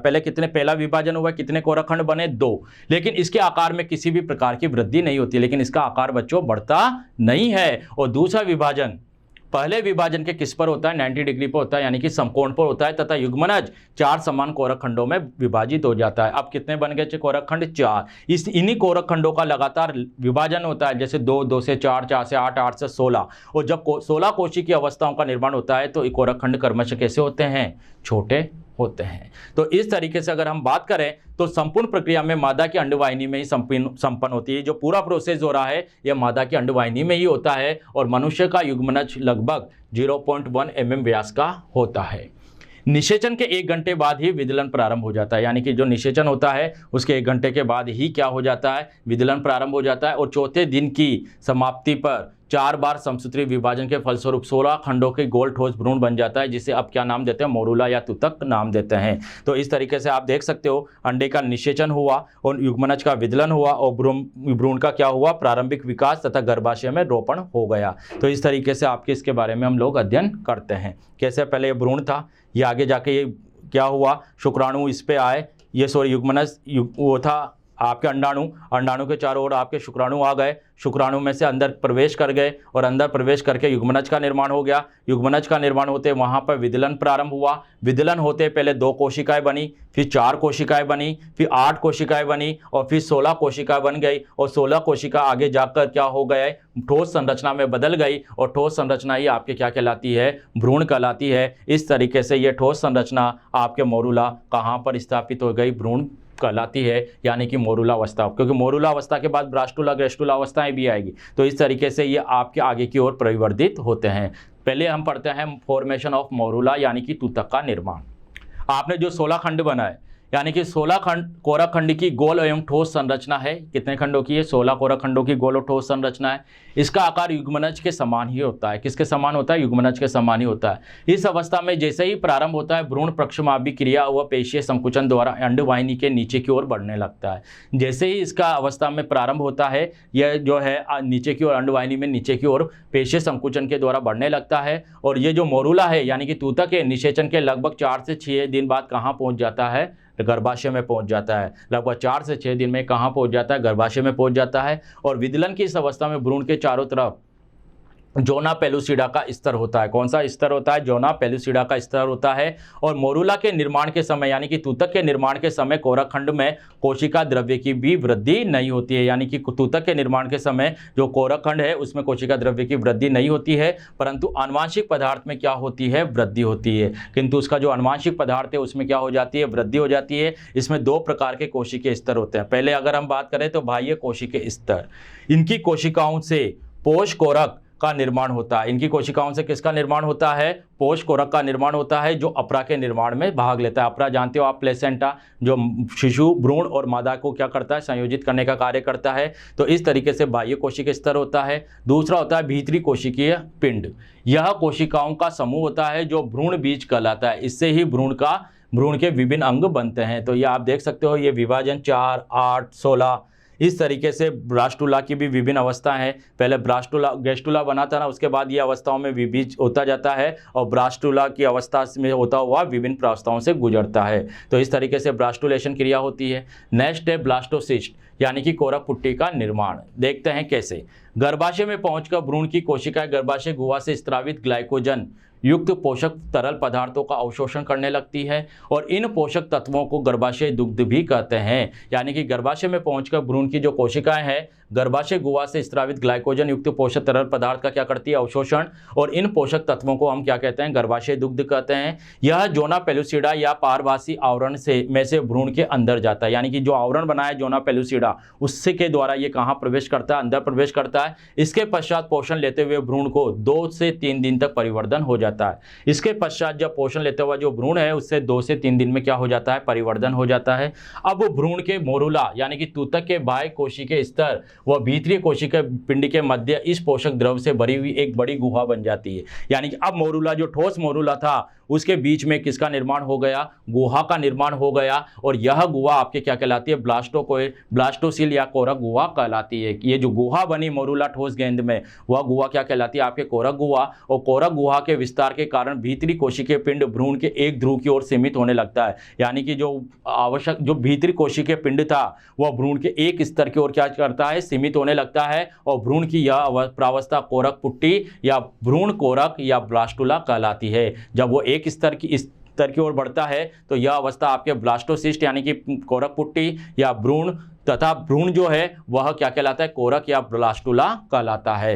ब्लास्टुला जो है निर्मित होते होते भ्रूण का जोना पेलुसिडा भी समाप्त हो जाता है। जैसे ब्लास्टुला निर्मित होता है उसका जो आवरण था जोना पेलुसिडा का वो भी समाप्त हो जाता है तथा भित्ति की कोशिकाएं चपटी हो जाती है। यह चपटी कोशिकाओं की परत पोष कोरक या टोफोब्लास्ट कहलाती है। ये जो कोशिकाओं की जो चपटी परत है ये आपके क्या कहलाती है, ट्रोफोब्लास्ट कहलाती है या पोष कोरक कहलाती है। यह भ्रूण को सुरक्षा एवं पोषण प्रदान करती है। भ्रूण को क्या प्रदान करती है, सुरक्षा और पोषण प्रदान करती है तथा अपरा का निर्माण भी करती है। ये किसका निर्माण करती है, आगे जाके अपरा का निर्माण करती है। भीतरी कोशिकीय पिंड एक और ध्रुव पर पुंज के रूप में दिखाई देते हैं। जो पुंज के रूप जो भीतरी कोशिकीय पिंड है यह भीतरी स्तर पर एक पुंज या एक स्तर पर पुंज के रूप में दिखाई देते हैं जो भ्रूण बीज कहलाता है। क्या कहलाता है, जो भ्रूण बीज कहलाता है। इस तरीके से ये एक बीज के रूप में दिखाई देते हैं और ये वाला भाग क्या कहलाता है, भ्रूण बीज कहलाता है। और यहीं से यह क्या करता है, आरोपित होने का कार्य करता है। इसमें एक और सक्रिय ध्रुव तथा दूसरी ओर अक्रिय ध्रुव स्थित होते हैं। एक और कौन सा ध्रुव पाया जाता है, सक्रिय, और एक और क्या पाया जाता है, अक्रिय ध्रुव पाया जाता है। कोशिकीय पुंज के ऊपर पाए जाने वाली पोष कोरक कोशिकाएं रोबर की कोशिकाएं कहलाती है, सेल ऑफ रोबर कहलाती है। जो इसके ऊपर जो कोशिकाएं पाई जाती है यह आपके रोबर की कोशिकाएं कहलाती है। आगे बात करते हैं कोरक गुहा का महत्व। ब्लास्टो जो सेल है उसका महत्व क्या है। कोरक गुहा की उपयोगिता निम्नलिखित होती है। अगर पहली बात करें तो कोरक गुहा में भ्रूण में पितक के रूप में पूर्वजों का क्या होता है, भोजन संचित होता है। जो कोरक गुहा है उसके भ्रूण में पितक के रूप में पूर्वजों का क्या संचित होता है, भोजन संचित होता है। कोरक गुहा में अधिक द्रव्य एकत्रित होने से इसके आकार में भी क्या होती है, वृद्धि होती है। कोरक गुहा में क्या होता है, अधिक द्रव्य एकत्रित होने से इसका आकार बढ़ जाता है। अतः कोरक पुट्टी में भी वृद्धि होती है और यह भ्रूण के लिए मादा के गर्भाशय और अधिक आहार ग्रहण करती है। तो यह भ्रूण के लिए क्या करती है, मादा का जो गर्भाशय है उससे और अधिक आहार को क्या करती है, ग्रहण करती है। अब देखते हैं हम भ्रूण का रोपण कैसे होता है। नेक्स्ट टॉपिक आता है आपके भ्रूण का रोपण। अगर बात करें बच्चों तो कोरक पुट्टी बनने के पश्चात भ्रूण के ऊपर स्थित जोना पेलुसिडा का आवरण धीरे धीरे क्या होने लगता है, समाप्त होने लगता है। जो कोरक पुट्टी के पश्चात जो भ्रूण के ऊपर स्थित आवरण होता है जोना पेलुसिडा का वो धीरे धीरे क्या होता है, समाप्त होने लगता है। अब पोष कोरक कोशिकाओं से गर्भाशय दुग्ध स्त्रावित होने लगता है। जो पोष कोरक कोशिकाएं हैं उनसे क्या स्त्रावित होने लगता है, गर्भाशय दुग्ध स्त्रावित होता है। अतः पोष कोरक स्तर की कोशिकाएं गर्भाशय की भित्ति के सीधे संपर्क में आ जाती है। जो पोष कोरक की कोशिकाएं वो गर्भाशय भित्ति की सीधे ही क्या आ जाती है, संपर्क में आ जाती है। इस स्तर की कोशिकाएं लाइटिक एंजाइम का स्त्रवण करती है। कौन सा एंजाइम स्त्रावित होता है इन कोशिकाओं से, लाइटिक एंजाइम क्या होता है, स्त्रावित होता है बच्चों। इस प्रकार भ्रूण गर्भाशय की अंतःभित्ति की कोशिकाओं को नष्ट कर जाता है। जो एंडोमेट्रियम कोशिका होती है, जो आपके अंतःभित्ति जो कोशिकाएं होती है उनको नष्ट करके उनका क्या करने लग जाता है, भक्षण करने लग जाता है। अतः भ्रूण पूर्ण रूप से गर्भाशय के आंतरिक स्तर, मैंने कहा ना एंडोमेट्रियम जो आंतरिक स्तर है कि भित्ति से जुड़ जाता है। क्या कर जाता है, आंतरिक भित्ति से जुड़ जाता है। और यह प्रक्रिया क्या कहलाती है, रोपण कहलाती है। यानी कि आंतरिक भित्ति से उसका जुड़ना क्या कहलाता है, रोपण कहलाता है। और यह क्रिया निषेचन के लगभग 7 से 8 दिन के बाद ही होती है। यह क्रिया लगभग कब होती है, निषेचन के 7 से 8 दिन के बाद होती है। टॉपिक पढ़ते हैं, रोपण के कौन कौन से प्रकार होते हैं। हमारा टॉपिक है रोपण के प्रकार। निम्नलिखित 3 विधियों में से एक के द्वारा संपन्न होता है जो रोपण क्रिया होती है। पहले हम बात करते हैं केंद्रीय रोपण। इस प्रकार के रोपण में भ्रूण गर्भाशय के स्तर की सतह से जुड़ जाता है, उसका जो स्तर उसकी सतह से जुड़ जाता है तथा गर्भाशय की गुहा में क्या होता है, प्रेक्षित करता है। और यह पृष्ठीय रोपण भी कहलाता है। ये कौन सा रोपण कहलाता है, पृष्ठीय रोपण। यह शशक, मांसाहारी एवं निम्न से जो निम्न प्राइमेट्स है उसमें देखने को मिलता है। दूसरा होता है सकेंद्रीय रोपण। इसमें क्या होता है बच्चों, इसमें गर्भाशय का श्लेष्मिका स्तर वलित होकर भ्रूण को पूरी तरह से क्या कर लेता है, ढक लेता है। इस स्थिति में भ्रूण गर्भाशय गुहा की खांच में क्या होता है, दसा हुआ रहता है। इस स्थिति में भ्रूण जो होता है गर्भाशय गुहा की खांच में क्या ऐसा होता है, दसा हुआ होता है, जैसे चूहा, गिलहरी आदि में हमें देखने को मिलता है। तीसरा होता है अंतराकाशी रोपण। रोपण के इस प्रकार के जो रोपण का जो यह प्रकार है, इसमें क्या होता है, कोरक पुट्टी गर्भाशय ऊतक में पूरी तरह से धस जाती है। जो कोरक पुट्टी है यह गर्भाशय ऊतक में पूरी तरह से धस जाती है। इस तरीके का कौन सा रोपण कहलाता है, अंतराकाशी रोपण। और यह हमारे जो मनुष्य, बंदर, सुअर आदि में देखने को मिलता है। रोपण के पश्चात पोष कोरक कोशिकाएं उत्तेजित होकर तीव्र गति से विभाजित होने लगती है और अंगुलीनुमा संरचना का निर्माण करती है, जिसे रसांकुर या विली कहते हैं, जो गर्भाशय भित्ति की और बहुकेंद्रीय स्तर तथा भ्रूण बीज की ओर कोशिकीय पोष कोर बनाता है। जो ये आपके अंगुलीनुमा संरचना का निर्माण होता है, जिसे हमने रसांकुर कहा, जो क्या करता है, गर्भाशय भित्ति की ओर तो बहुकेंद्रीय स्तर बनाता है और भ्रूण बीज की ओर क्या बनाता है, कोशिकीय पोष कोरक का निर्माण करता है। आगे बात करते हैं रसांकुर के बारे में। तो रसांकुर गर्भाशय के आंतरिक स्तर की ओर वृद्धि करते हुए इससे जुड़ जाते हैं। रसांकुर गर्भाशय की आंतरिक स्तर है उसकी ओर वृद्धि करते हैं और जुड़ जाते हैं तथा भ्रूण एवं मादा के शरीर के मध्य पोषक पदार्थों, ऑक्सीजन तथा विभिन्न उत्सर्जित पदार्थों का आदान प्रदान करते हैं। और प्रारंभ में रसांकुर भ्रूण के चारों ओर निकलते हैं, परंतु बाद में केवल एक स्थान पर ही रह जाते हैं। पहले में तो ये भ्रूण के चारों ओर निकलते हैं, फिर धीरे धीरे ये किस स्थान पर, केवल एक स्थान की ओर ही रह जाते हैं और अप्राका कार्य करने लगते हैं। जैसे ये अप्राका कार्य करते हैं, दूसरे सप्ताह में भी भीतरी कोशिकीय पिंड के 2 स्तर में विभाजित हो जाता है। जब दूसरा सप्ताह होता है तो जो भीतरी कोशिकीय पिंड है वो भी 2 स्तरों में बढ़ जाता है और जिससे कोशिकीय पोषक कोरकों की ओर अधिक कोरक तथा कोरक गुहा की ओर अधः कोरक बनता है। जो 2 पिंड बनते हैं इसमें कोशिकीय पोषक कोर की ओर तो क्या बनता है, एपीब्लास्ट, जिसे आप बोलते हो अधिक कोरक, और कोरक गुहा की ओर बनता है हाइपोब्लास्ट, जिसे हम बोलते हैं अधः कोरक। ये 2 कोरक खंड बन जाते हैं और अधिक कोरक में तरल से भरी हुई एक बड़ी गुहा बनती है, जिसे हम क्या बोलते हैं, एमनियोटिक कैविटी कहते हैं, यानी कि उल्बी गुहा कहते हैं। जो अधिक कोरक है उसमें तरल पदार्थ से बनी जो है एक बड़ी गुहा बन जाती है, तरल पदार्थ से भरी हुई, और जिसे हम क्या नाम देते हैं, उल्बी गुहा या एमनियोटिक कैविटी कहते हैं। और इस गुहा की भित्ति बनाने वाली अधिक कोरक कोशिकाएं कैसी होती है, चपटी होकर गुहा की चारों ओर कला का निर्माण करती है, जिसे उबली कला या एमनियोटिक कहलाती है। आगे बात करते हैं कि अधिक कोरक का शेष भाग अधः कोरक के संपर्क में रहता है, जो बड़ी व एवं स्तंभी कोशिकाओं का इकहरा स्तर होता है। उल्बी गुहा तथा कोरक गुहा के बीच में यह अधः कोरक के साथ मिलकर एक चपटे व द्विस्तरीय जननिक बिंब का रूप ले लेता है और इस बिंब में घनाकार कोशिकाओं का एक कोशिकीय स्तर होता है। तो इस तरीके से आप देख रहे हो 9वें दिन का जो मानव का भ्रूण है यह एक ओर स्थित हो जाता है और इस तरीके से यह बीच में कोरक पुट्टी हो जाती है। तो इस तरीके से यह एक कोशिकीय स्तर होता है। आगे बात करते हैं, इस समय अधः कोरक की कोशिकाएं संख्या वृद्धि कर कोरक गुहा के चारों ओर फैलकर बाह्य सीलोम कला का निर्माण करती है और इससे गिरी हुई गुहा प्राथमिक पीतक कोश कहलाती है। जो बाह्य है सीलोम गुहा का निर्माण करती है और इससे गिरी हुई गुहा जो पीतक सीलोम कहलाती है। आगे बात करते हैं, जो इससे गिरी हुई जो गुहा है प्राथमिक पीतक कोश कहलाती है। इस पीतक कोश की भित्ति की कोशिकाओं से उत्पन्न बाह्य भ्रूणीय मध्य त्वची कोशिकाएं एक और पोषक कोरक स्तर तथा उल्बी कला और दूसरी ओर पीतक कोश की भित्ति के बीच भर जाती है। यानी कि अगर हम बात करें तो इस ये जो पीत कोश की जो भित्ति की कोशिकाओं से उत्पन्न जो बाह्य भ्रूणीय मध्य त्वची कोशिकाएं एक और पोषक और स्तर तथा उल्बी कला व दूसरी ओर पीतक कोश की भित्ति के बीच में भर जाती है। इससे प्राथमिक पित्तक कोश की गुहा छोटी हो जाती है। प्राथमिक कोश की जो पित्तक की जो गुहा है ये भरने के कारण क्या हो जाती है, आकार में छोटी हो जाती है। जब मध्य त्वचा की कोशिकाएं दो भाग में बढ़ जाती है तो प्राथमिक पित्तक कोश की दीवार पर पहला बाह्य भ्रूणीय आंतरांगीय मध्य जनन स्तर बनता है। जब प्राथमिक जो पित्तक कोश की दीवार है उस पर जो आप देखता है या जो मध्य त्वचा की जो कोशिकाएं वो दो भाग में बढ़ जाती है तो प्राथमिक पित्तक कोश की दीवार पर पहला बाह्य भ्रूणीय आंतरांगीय मध्य जनन स्तर बनता है तथा पोषक कोर की आंतरिक सतह पर दूसरा बाह्य भ्रूणीय देहिक मध्य जनन स्तर बनता है। तो दो जनन स्तर बनते हैं, एक तो बनता है आपके कौन सा बनता है, बाह्य भ्रूणीय आंतरांगीय मध्य जनन स्तर, और एक बनता है आपके बाह्य भ्रूणीय देहिक मध्य जनन स्तर का निर्माण होता है। तो इस तरीके से दो जनन स्तर बन जाते हैं।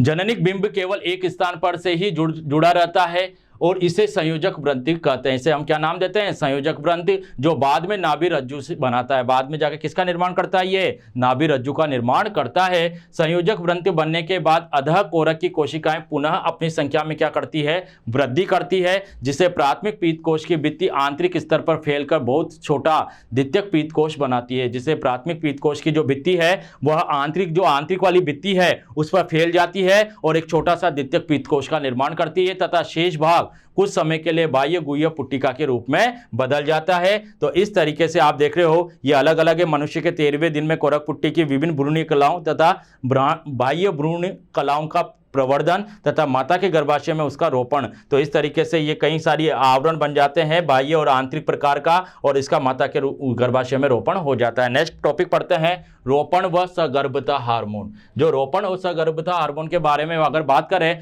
तो कोरक पुट्टी के पोषक कोरकों के साथ जरायुज कला, जिसे हम कोरियन बोलते हैं, नामक भ्रूण बाह्य कला बननी प्रारंभ हो जाती है। जो कोरक पुट्टी के पोषक कोरक के साथ जरायुज कला है नामक भ्रूण बाह्य कला बननी प्रारंभ हो जाती है। कोरियन स्तर गर्भाशय के अंतर स्थल जो एंडोमेट्रियम के साथ जरायु अपरा बनाता है। जो कोरियन स्तर है यह गर्भाशय का जो अंतर स्तर है एंडोमेट्रियम उसके साथ क्या बनाता है, यह कोरियोनिक प्लेसेंटा बनाता है या जरायु अपरा बनाता है। और यह मानव है कि ये जो कोरियोनिक गोनेडोट्रोपिन हार्मोन का स्त्रवण करती है। जो ये मानव है, यह जो आपके है, यह जो आपने जरायु अपरा बनाया है, यह मानव कोरियोनिक गोनेडोट्रोपिन हार्मोन का क्या करती है, स्त्रवण करती है। और गर्भाशय में HCG पीयूष ग्रंथि के ल्यूटिनाइजिंग हार्मोन की भांति कार्य करता है। जो गर्भाशय में HCG है ये जो आपके है LH हार्मोन, ये CH नहीं है, ये LH हार्मोन जो पीयूष ग्रंथि से LH हार्मोन स्रावित होता है उसके समान कौन सा HCG हार्मोन आपके क्या करता है, कार्य करता है। और यह पीत पिंड द्वारा प्रोजेस्टेरोन के आवश्यक मात्रा में स्राव पर नियंत्रण करता है। तो यह पीत पिंड द्वारा प्रोजेस्टेरोन के आवश्यक मात्रा के स्राव पर क्या करता है, नियंत्रण करता है। आगे बात करें, प्रोजेस्टेरोन गर्भाशय के प्रोजेस्टेरोन है जो गर्भाशय के अंतः स्तर को बनाए रखता है और मासिक स्त्राव को रोकता है। जो प्रोजेस्टेरोन हार्मोन है यह गर्भाशय के अंत स्तर को, एंडोमेट्रियम जो स्तर है उसको बनाए रखता है और मासिक स्त्राव को क्या करता है, रोकता है। क्योंकि एंडोमेट्रियम स्तर टूट गया तो मासिक चक्र क्या हो जाता है, प्रारंभ हो जाता है, तो इसलिए वो बनाए रखता है। गर्भाशय के 16वें सप्ताह में से अपरा आवश्यक मात्रा में प्रोजेस्टेरोन का स्त्रवण करने लगता है, जिससे पीत पिंड की आवश्यकता नहीं रहती और यह विलुप्त हो जाती है। तो पीत पिंड की अब आवश्यकता नहीं होती क्योंकि 16वें सप्ताह में अपरा के द्वारा ही क्या होने लगता है, प्रोजेस्टेरोन का स्त्रवण होने लगता है। यह कार्पस लूटियम द्वारा प्रोजेस्टेरोन की मात्रा का क्या करता है, नियमन करता है। जो कार्पस लूटियम है उसके द्वारा प्रोजेस्टेरोन की मात्रा का क्या होता है, नियमन, तथा पीयूष ग्रंथि से स्रावित कुछ अन्य हार्मोन दुग्ध ग्रंथि और वक्ष भाग में क्या करते हैं, वृद्धि करते हैं। यानी कि दुग्ध ग्रंथि और वक्ष में क्या करते हैं बच्चों, वृद्धि करते हैं। मादा गर्भाशय के भीतर निषेचित अंडे से 2 माह तक होने वाले परिवर्तन को हम क्या कहते हैं, भ्रूण काल कहते हैं, तथा युग्मनज को भ्रूण कहते हैं। जो 2 माह तक के समय काल को जो हम क्या कहते हैं, भ्रूण काल कहते हैं, और उसका जो युग्मनज होता है उसे हम क्या नाम देते हैं, भ्रूण। और 2 माह के बाद होने वाले परिवर्तन क्या कहलाता है, गर्भ काल के अंतर्गत आता है। यानी कि 2 माह के बाद जो परिवर्तन होता है वह किसके अंतर्गत आता है, गर्भ काल के अंतर्गत आता है। तथा भ्रूण को हम क्या नाम देते हैं, गर्भ नाम देते हैं। भ्रूणीय काल के जो अंत है वहां पर भ्रूणीय कला विकसित हो जाती है और एक तथा प्रमुख वयस्क अंगों के स्थान पर सुनिश्चित हो जाते हैं। यानी कि जो प्रमुख वयस्क अंग है वह स्थान पर क्या हो जाते हैं, सुनिश्चित हो जाते हैं। आगे बात करें तो गैस्ट्रुला भवन, गैस्ट्रुलेशन की बात करें, क्या होता है गैस्ट्रुलेशन में। गेस्टुलेशन की बात करें तो दूसरे सप्ताह के अंत तक भ्रूण द्विस्तरीय रहता है। दूसरे सप्ताह के अंत तक भ्रूण कौन से स्तर का होता है? 2 स्तर। तीसरे सप्ताह की प्रमुख प्रक्रिया 3 जनन स्तर बन जाते हैं, है ना, एक्टो, मीजो और एंडो जिसे हम बोलते हैं। तो अतः कोरक पुट्टी की आंतरिक कोशिका पुंज की कोशिकाओं में 3 जनन स्तर बनने की क्रिया क्या कहलाती है? गेस्टुला भवन कहलाती है। यानी कि 3 जनन स्तर बन जाते हैं तो वह क्रिया क्या कहलाती है? गेस्टुलेशन या गेस्टुला भवन कहलाती है। तथा इनसे बने त्रिस्तरीय भ्रूण को गेस्टुला कहते हैं। गेस्टुला भवन में सर्वप्रथम अधिरोधक की उल्बी गुहा की एक संकरी खांच बनती है जिसे आदि रेखा, जिसे प्रिमिटिव स्ट्रिक कहते हैं, आदि रेखा कहते हैं। इसके दोनों सिरे कैसे होते हैं? थोड़े फूले हुए होते हैं और इन सिरों को आदि गुंडी यानी कि प्रिमिटिव नोड भी कहते हैं। जो इनके सिरे भूले हुए रहते हैं उसे आदि गुंडी कहते हैं। तथा इसके मध्य में आदितरक गर्त होता है। जो इनके मध्य में होता है वह गर्त होता है, प्रीमेटिव पिट होता है। जब अब क्या होता है? अधिकोरक के चारों ओर की कोशिकाएं आदि रेखा की ओर क्या होने लगती है? स्थापित होने लगती है।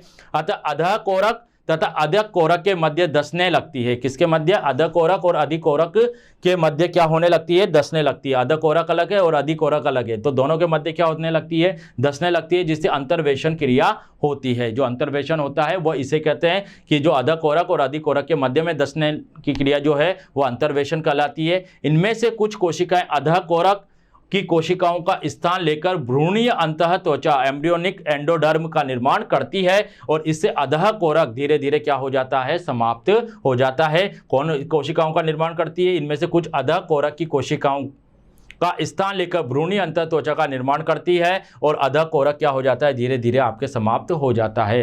अंतर्वेशन की अन्य कोशिकाएं अंतः जनन स्तर तथा अधिकोरक के मध्य में फैलकर भ्रूणीय मध्य जनन स्तर यानी कि मीजोडर्म का निर्माण करती है और इस अधिकोरक की बची हुई कोशिकाएं भ्रूणीय बाह्य जनन स्तर यानी कि एक्टोडर्म का निर्माण करती है। इस प्रकार तीनों प्राथमिक जनन स्तरों की उत्पत्ति होती है। अब भ्रूण का जननिक बिंब त्रिस्तरीय कहलाता है। इन स्तरों से भ्रूण के सभी ऊतक तथा अंगों का क्या होता है? विकास होता है। नेक्स्ट टॉपिक है हमारे गेस्टुला भवन के मुख्य लक्षण क्या क्या है। तो बात करते हैं गेस्टुला भवन के कोरक पुट्टी की कोशिकाओं की संरचना विकास गतियों के कारण कोशिकाओं का पुनर्विन्यास होता है, जिसके परिणाम स्वरूप 3 प्राथमिक जनन स्तर बनते हैं। इन अवस्थाओं में विदलन की गति धीमी हो जाती है तथा वृद्धि बहुत कम होती है। उपापचय क्रियाओं की गति बढ़ जाती है जो ऑक्सीजन की खपत को क्या करती है? बढ़ा देती है। भ्रूणीय कोशिकाएं क्रियात्मक रूप से कैसी होती है? सक्रिय हो जाती है। नए प्रकार के प्रोटीन्स का भी क्या होता है? संश्लेषण प्रारंभ होने लगता है। नेक्स्ट आता है गेस्टुला से शिशु का निर्माण कैसे होता है। फॉर्मेशन ऑफ इन्फेंट फ्रॉम गेस्टुला, इसके बारे में हम लोग बात करते हैं। दूसरे सप्ताह के अंत तक भ्रूण में तीनों स्तरों का निर्माण हो जाता है। ये स्तर अब विभिन्न अंगों का निर्माण करने लगते हैं। भ्रूण के निषेचन से जन्म तक का समय क्या कहलाता है? आपके गर्भकाल कहलाता है। और मानव में गर्भकाल निषेचन से 266 दिन यानी कि 9 माह का होता है, अथवा मान सकते हैं 9 माह लगभग 266। इस गर्भकाल का मुख्य रूप से 3 भागों में बांटा जा सकता है। प्रथम तिमाही बात करें तो प्रथम तिमाही भाग में क्या होता है? समय में प्रथम तिमाही समय में क्या होता है? भ्रूण में गेस्टुला भवन के बाद अंग के निर्माण की प्रक्रिया क्या हो जाती है? प्रारंभ हो जाती है। सर्वप्रथम तंत्रिका पट से तंत्रिका नाल का निर्माण होता है जो मस्तिष्क एवं मेरुरज्जु बनाते हैं। तंत्रिका नाल के नीचे नोटोकॉर्ड का निर्माण होता है। इसी समय हृदय, रुधिर वाहिनियां, आहार नाल तथा दूसरे अंगों का भी क्या होता है? निर्माण प्रारंभ हो जाता है। आगे बात करते हैं। भ्रूण के जो 4 सप्ताह तक सभी मुख्य अंग तंत्रों का निर्माण की प्रक्रिया प्रारंभ हो जाती है। जब भ्रूण 4 सप्ताह का होता है तो सभी अंग तंत्रों के निर्माण की प्रक्रिया प्रारंभ हो जाती है। छठे सप्ताह में जननों के बनने की प्रक्रिया शुरू हो जाती है तथा इसके अंत तक एक अल्प विकसित परिसंचरण तंत्र भी विकसित हो जाता है, जब लास्ट अंत तक हो जाता है। 7वें से 9वें सप्ताह में हाथ पैर बन जाते हैं तथा सबसे संवेदनशील काल होता है क्योंकि इसी समय सभी अंगों का क्या होता है? विकास होता है तथा तीसरे माह तक भ्रूण हाथ व पैर चलना प्रारंभ कर देते हैं। आगे बात करते हैं द्वितीय तिमाही। चौथे माह में अस्थियों के कंकाल का क्या होता है? निर्माण प्रारंभ हो जाता है तथा शरीर के ऊपर एक रक्षात्मक स्तर का निर्माण हो जाता है। 5वें माह के सिर एवं शरीर पर क्या हो जाते हैं? रोम बनने लग जाते हैं, इन्हें लेनुगो कहते हैं। 6ठे माह के अंत तक मानव भ्रूण की सभी संरचना एवं अंग पूर्ण रूप से बन चुके होते हैं तथा भ्रूण के हृदय की धड़कन मां के उदर के ऊपर से सुनी जा सकती है। अब आता है अंतिम 3 माही, जो लास्ट वाले 3 माही होते हैं, उसमें क्या होता है? इस दौरान भ्रूण अपने आकार और भार में तेजी से वृद्धि करता है। इस काल में मुख्यतः मस्तिष्क का क्या होता है? विकास होता है तथा नई तंत्रिकाओं तथा उनमें परस्पर संबंधों का भी निर्माण होता है। माता से भ्रूण प्रतिरक्षी प्राप्त करता है और जो जीवन के प्रारंभिक काल में शिशु का क्या करता है? प्रतिरक्षण करते हैं। भ्रूणीय शरीर के पूर्ण विकसित होने पर 90 माह में भ्रूण क्या होता है? जन्म लेने के लिए तैयार हो जाता है और भ्रूण लगभग 18 से 20 इंच लंबा तथा 3 से 4 किलोग्राम तक का हो सकता है। और जन्म से पहले शिशु में लेनुगो सामान्यतः क्या हो जाती है? नष्ट हो जाती है। जैसे कि आपने देखा था लेनुगो, आपके ये जो है कौन सी संरचना है? 5वें माह में सिर और शरीर पर रोम बनने लग जाते हैं, इन्हें हम क्या नाम देते हैं? लेनुगो कहते हैं। यानी कि शरीर में एक रक्षात्मक स्तर का निर्माण होता है ना, जो लेनुगो से संबंधित होता है। और ये कब नष्ट हो जाती है? ये जन्म से पहले शिशु में लेनुगो समाप्त सामान्यतः क्या हो जाती है? नष्ट हो जाती है, नाश। अगला टॉपिक आता है बाह्य भ्रूण कलाएं। कौन सी कलाएं निर्मित होती है? मानव तथा अन्य स्तनियों पक्षियों और सरीसृपों के भ्रूणीय विकास के समय भ्रूण के चारों ओर भ्रूणीय कलाएं बनती है। इन्हें बाह्य भ्रूण कलाएं भी कहते हैं। यह भ्रूण की सुरक्षा, पोषण, श्वसन तथा उत्सर्जन करती है। इनका जो निर्माण है पोष कोरकों से होता है तथा इनसे किसी भी अंग का निर्माण नहीं होता है। इनसे किसी भी अंग का क्या नहीं होता है? निर्माण नहीं होता है। अगर हम बात करें बाह्य भ्रूण कलाओं के कौन कौन से प्रकार होते हैं, तो ये 4 प्रकार की होती है। पहले हम बात करें योगसेक यानी कि पीत कोश। निषेचन के 8वें दिन अधः कोरक बनने के पश्चात कुछ कोशिकाएं स्थानांतरित होकर कोरक खंड की भीतरी सतह पर कोरक गुहा के साथ साथ एक परत भी बना लेती है। और यद्यपि स्तनियों के भ्रूण में पीतक नहीं होता है, परंतु पीतकोश का विकास रुधिर निर्माण के लिए होता है। माना जाता है स्तनधारियों में, स्तनियों में पीत उपस्थित नहीं होता है, पीतक नहीं पाया जाता है, लेकिन क्या रुधिर के निर्माण के लिए उसमें क्या उपस्थित होते हैं? पीतकोश पाए जाते हैं। नेक्स्ट आता है एम्नियोन यानी कि उल्ब। यह जो है भ्रूण को चारों ओर से घेरे रहती है, चारों ओर से भ्रूण को घेरी हुई होती है। इस प्रकार भ्रूण एक गुहा से घिरा रहता है जिसे उल्ब गुहा या एम्नियोटिक कैविटी कहते हैं। यह इस गुहा में उल्ब तरल भरा रहता है, एम्नियोटिक पदार्थ भरा रहता है और यह भ्रूण को बाह्य आघातों से क्या करता है? सुरक्षित करता है तथा एल्ब्यूमिन का अवशोषण करता है। यह भ्रूण को सूखने से भी बचाता है। भ्रूण इस गुहा में नाभि रज्जु के द्वारा लटका रहता है। उल्ब तरल जो है तरल है, भ्रूण जो उल्ब तरल में भ्रूण की कोशिकाएं उपस्थित होती है। इन कोशिकाओं द्वारा भ्रूण का लिंग तथा आनुवांशिक विकारों का पता लगाया जा सकता है और इस विधि को ही क्या कहते हैं? उल्बवेधन कहते हैं। इस विधि को हम क्या नाम देते हैं? उल्बवेधन कहते हैं। नेक्स्ट आता है जरायु या कोरियोन। इसका विकास जो है अधिक कोरक तथा दैहिक मध्य जनन स्तर से होता है। इसका जो निर्माण होता है किससे? अधिकोरक और दैहिक मध्य जनन स्तर से होता है। इसके बाहर की ओर बाह्य जनन स्तर तथा अंदर की ओर दैहिक मध्य जनन स्तर होता है। तो इस तरीके से आपके ये बात करते हैं। तो जो जरायु कोरियोन है, इसका निर्माण जो होता है वो अधिकोरक तथा दैहिक मध्य जनन स्तर से होता है। इसके बाहर की ओर जो होता है आपके कौन सा होता है? ये सारी कलाएं दे रखी है भ्रूण की बाह्य कलाओं का बनना। तो ये आपने जो जितनी भी कलाएं पढ़ी है, ये पीतकोश, आपके उल्ब, ये जरायु या कोरियोन, ये सारी ये कलाएं हैं आपके चारों ओर। जो ये आवरण बना रही है, ये कैविटी वगैरह पल्प बना रही है, ये सारी आवरण की स्ट्रक्चर है। इसमें भी ये इसी तरीके से बता रखा है भ्रूण के चारों ओर। ठीक है, तो हमने सबसे पहले जरायु या कोरियोन पढ़ते हैं। तो इसका निर्माण किससे? अधिकोरक और देही मध्य जनन स्तर से होता है, जिसके बाहर की ओर बाह्य जनन स्तर और अंदर की ओर कौन सा बनता है? दैहिक मध्य जनन स्तर बनता है। यह भ्रूण के चारों ओर फैली रहती है और बाह्य आवरण विकसित करती है। यह भ्रूण के चारों ओर क्या होती है? फैली रहती है और बाह्य आवरण विकसित करती है। यह मानव में किसका निर्माण करता है? अपरा का निर्माण करता है। ये कैरियोन किसका निर्माण करता है? मानव में अपरा का निर्माण करता है। और कैरियोन की बाह्य सतह पर कैरियोन रसांकुर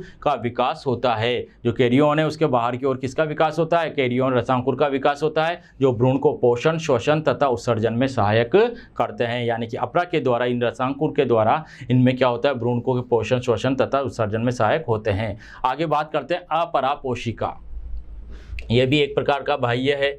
अपरा पोशिका भ्रूण, अपरा जो पोशिका है, यह अपरा पोशिका भ्रूण के आहार नाल से बाहर की ओर एक कोश के रूप में विकसित होती है। जो आहार नाल है उसके बाहर की ओर क्या होती है? एक कोश के रूप में विकसित होती है। यह एक अवशेषी रचना के रूप में होती है। किस रूप में पाई जाती है? यह अवशेषी रचना के रूप में होती है। इसमें रुधिर केशिकाएं अपरा धमनी तथा अपरा शिरा विकसित होती है। इसमें रुधिर केशिकाएं, अपरा धमनी और अपरा केशिकाएं पाई जाती है। इस कारण ये संवहनीय झिल्ली बनाती है। क्या बनाती है? आगे जाके संवहनीय झिल्ली बनाती है और यह अपरा का भ्रूणीय भाग होता है। जो अपरा का भ्रूणीय भाग कौन सा होता है? संवहनीय झिल्ली बनाती है। यह अपरा का क्या बनाती है? भ्रूणीय भाग बनाती है, जो भ्रूण के लिए पोषक पदार्थ व ऑक्सीजन का ग्रहण करती है। जैसे कि आपके दे रखा है, मानव गर्भ झिल्लियों का निर्माण, प्रारंभिक भ्रूण का परिवर्धन। जो ये भ्रूण है इसका प्रारंभिक रूप से क्या हो रहा है? परिवर्धन हो रहा है। लगभग 25 दिन पश्चात भ्रूणीय ग्रंथि का नाभीय नाल में रूपांतरण। तो ये जो बन रही है ये भ्रूण से नाभीय नाल का निर्माण हो रहा है और लगभग 45 दिन में नाभीय नाल के द्वारा अपराग में रुधिर संचरण। तो इसी के द्वारा रुधिर का क्या होने लग जाता है? संचरण होने लगता है। आगे बात करें अपरा। अपरा एक वो है प्लेसेंटा जो जुड़ा हुआ भाग होता है। अपरा का विकास जो होता है भ्रूणीय कोरियन और तथा गर्भाशय भित्ति दोनों से ही होता है। अपरा का विकास भ्रूणीय कोरियन या गर्भाशय भित्ति दोनों से होता है। भ्रूणीय कोरियन से रसांकुर तथा रुधिर वाहिनियों का विकास होता है। भ्रूणीय जो कोरियन है उससे रसांकुर और तथा रुधिर वाहिनियों का विकास होता है और एक अत्यधिक संवहनी अंग का निर्माण होता है। यह अंग गर्भाशय और भ्रूण के रसांकुर से परस्पर जुड़कर भ्रूण को क्या करता है? गर्भाशय की दीवार से जोड़ता है और यही जुड़ाव आपके क्या कहलाता है बच्चों? अपरा कहलाता है। यानी कि जो गर्भाशय और भ्रूण के रसांकुर के परस्पर जुड़कर भ्रूण को गर्भाशय की दीवार में जोड़ने वाली जो संरचना है वही क्या कहलाती है? आपकी अपरा कहलाती है। और अपरा के रसांकुर गर्भाशय की दीवार में क्या होते हैं बच्चों? धसे हुए रहते हैं। तो इस तरीके से आप देख सकते हो ये अपरा की संरचना है और ये अपरा जो है ये गर्भाशय की दीवारों में अंदर की ओर क्या होती है? धसे हुए रहते हैं और यहाँ पर ये आपके क्या होता है? भ्रूण होता है। इस तरीके से जो इसको अपरा के द्वारा जुड़ा रहता है और इसके कुछ रसांकुर इसके अंदर धसे हुए गर्भाशय की दीवार में धसे हुए होते हैं। अगर आप बात करें, अपरा का निर्माण निषेचन के तीसरे सप्ताह तक हो जाता है। कब तक हो जाता है? तीसरे सप्ताह तक हो जाता है। अपरा में मातृ रुधिर भ्रूण रुधिर वाहिनियां अलग अलग होती है। अपरा में मातृ रुधिर और भ्रूण रुधिर वाहिनियां ये दोनों कैसी होती है? अलग अलग होती है, जिससे दोनों का रुधिर आपस में नहीं मिलता है, न भ्रूण का न माता का।